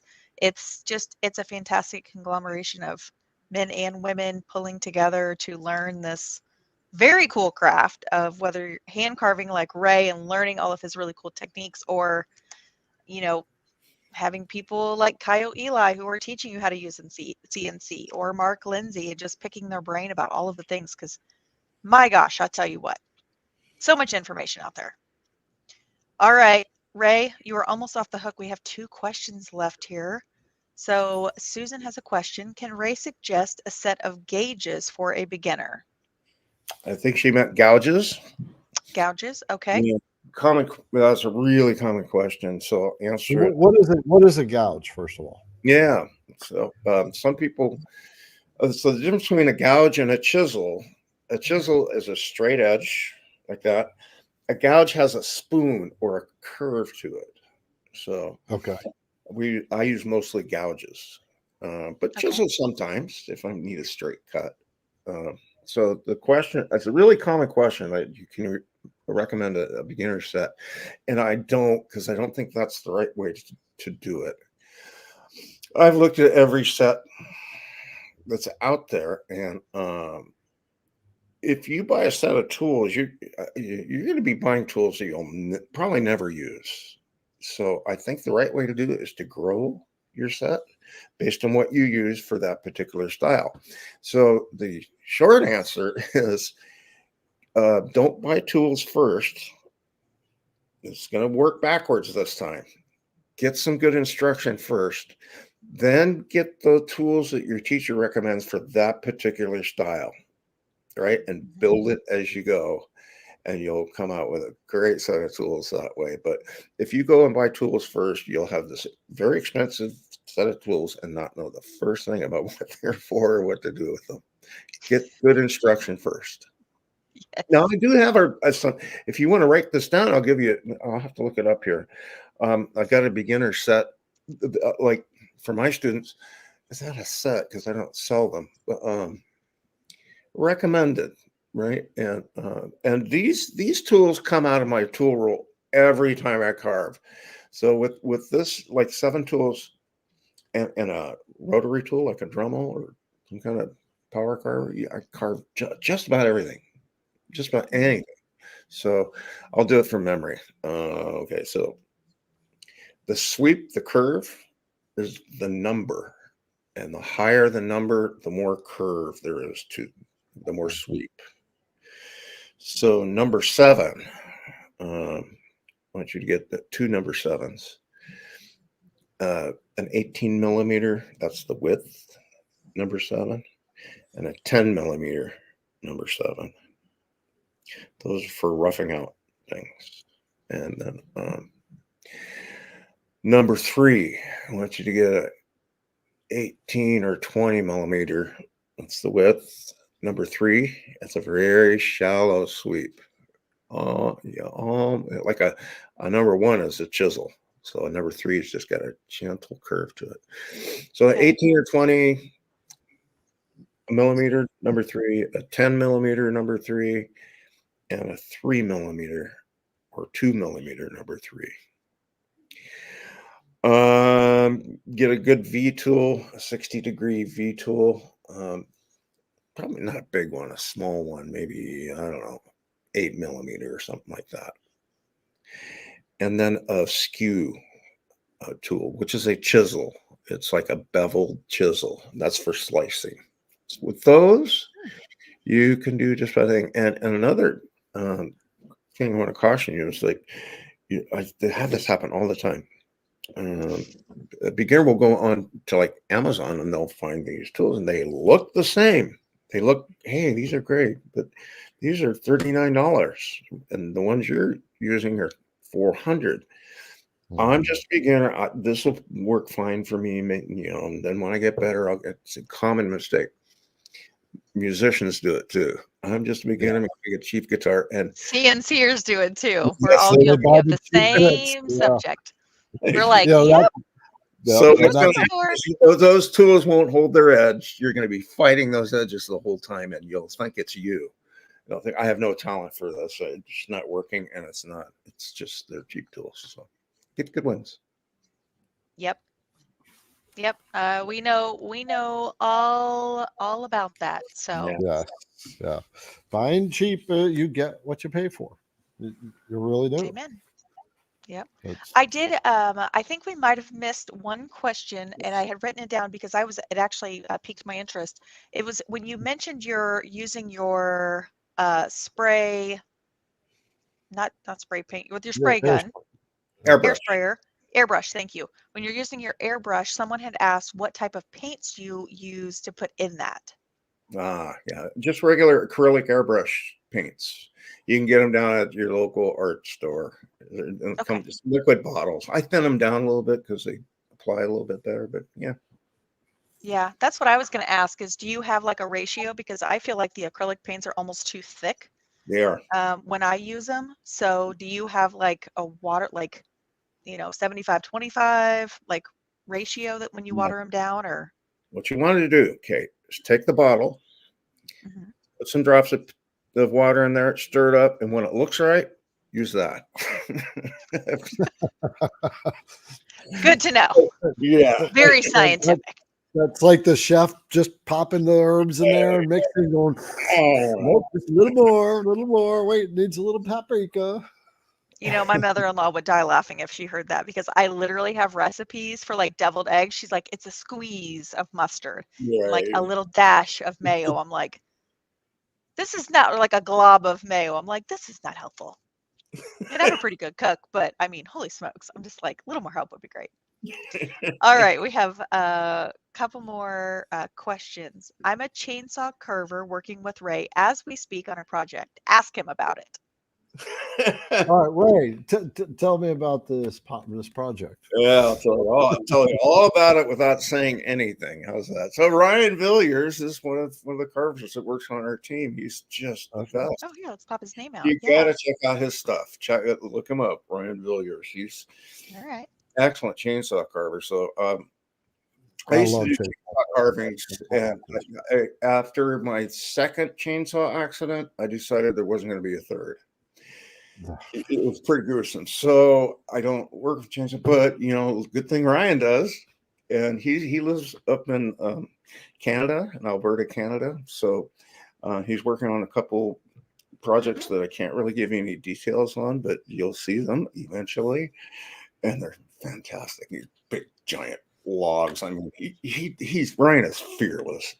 This 4-foot diameter log, 6 foot tall, and he's up there with the 5-foot long chainsaw going, just cutting these big pieces off. And it's like, takes guts to do that, because you can't put those pieces back on. No.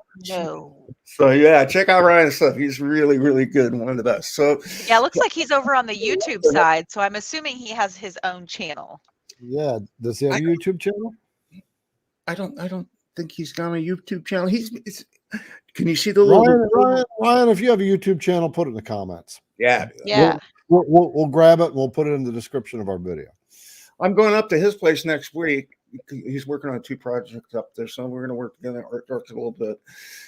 Then I'll probably make one more trip, and then he's going to crate them up and ship them down here, and Randy and I are going to go in and really dial them in and get them to where they're going and do the color work. So without saying anything, that's what we're doing. All right. Well, you'll have to. Go ahead, Kate. No, go ahead. Oh, I was moving on to this last one from Larry. I'm glad Julianne brought this question in, or if she brought it in, whatever. It's a question that we get, and I get a lot of, and it's about copyright, right? So, question for Ray: how to stay clear of copyrights? Yes, because Disney is a stickler. So, talk to us. Tell us what we need to know about Disney things. The screen froze here. Could you repeat the question? It's a question for Ray: how to steer clear of copyrights. This is something we get a lot. And when I first started my little sign business, I started in the Cricut crafting world. And Disney, I mean, they will send a cease and assist letter in a heartbeat. So talk to us about what are the right ways to go about doing something like you're doing. Yeah, so that's one of those things I can't talk about any internal details. That'd be a great question for an attorney. But yeah, you gotta be careful with that stuff. At the end of the day, when people ask me this question, I say, go talk to a copyright attorney. Yeah. We are creators. We're not attorneys. Right. Yeah. And so if it's in question, either ask or don't do it. Right. We know in our hearts. And so I have non-disclosure agreements, so I can't talk about certain. Well, of course. Totally understand. Yeah. Just don't copy somebody else's work and try to take credit for it. Like, that's just not cool. Like, blanket. We're just going to blanket this situation, So All right. Well, we made it to the end of our list of questions. I So, think so. brothers and sister creators, not just CNCers, but carvers, right? For Ray's crew that has come on board and visited us, thank you for being here and being part of our family. It's been this is our Wednesday evening hangout. You're always welcome to come in and teach us. We're always doing our best, but we're brotherhood and sisterhood all the way around. Right, we're all creators. Got And it. we all have our own levels of learning and our own levels of skill. Ray's been at this for 46 years. So for those who are just beginning, just keep going. Persistence, persistence, persistence, right? And you want to try your hand at the carving, Ray's got courses, which I've linked down below in the description. And the CNC Insiders, which is the email list for IDC Woodcraft. All right, I will send you out an email. CNC Insiders get special notices that I don't make public. So yes, and that goes yeah. for the same for the Women Who CNC. Yep. Over in the Facebook, we have the Women Who CNC Facebook group, and there is a place to sign up for our email list as well, because as you know, I am pretty close with Garrett. You know, we tend to talk a little bit. So when there's good stuff coming, I always want to make sure you guys are in the loop as well. So please, sign up for that. Join the Women Who CNC. We'd love to have you. Even if you're a hand carver, we would love to learn from you as well, because you guys have a ton of experience in finishing and just all the cool things. So come hang out with us. We'd love to have you. Yeah. And the people that Kate and I deal with are those who have just started out. They don't have the skill. They need the guidance, right? And so for people, Ray and his crew, you got a lot to teach us. Garrett, you too, Kate. You're doing the same thing. Thank you so much. I've been leaning on you both lately. No, we're so thrilled to have you on, and thank you for taking time away from your very busy schedule and your traveling schedule to squeeze us in. So thank you once again for joining us. We appreciate it. My pleasure. Yeah. Thank you. So I will bid my adieu. Kate will bid her adieu, and we will let Ray close the show. So, brothers and sisters, thank you for being here. Garrett with IDC Woodcraft, CNC Router Bit, IDC Woodcraft YouTube channel, teaching you how to create on the CNC router from scratch. And we have our sign maker master, Kate, here. Kate, say your dues. Yeah. Come join us.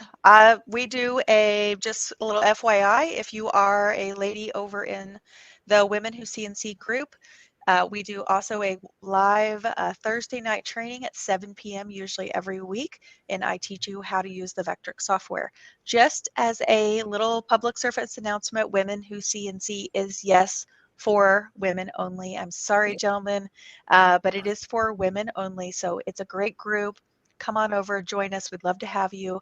And I just know we're always rooting for you. Yeah.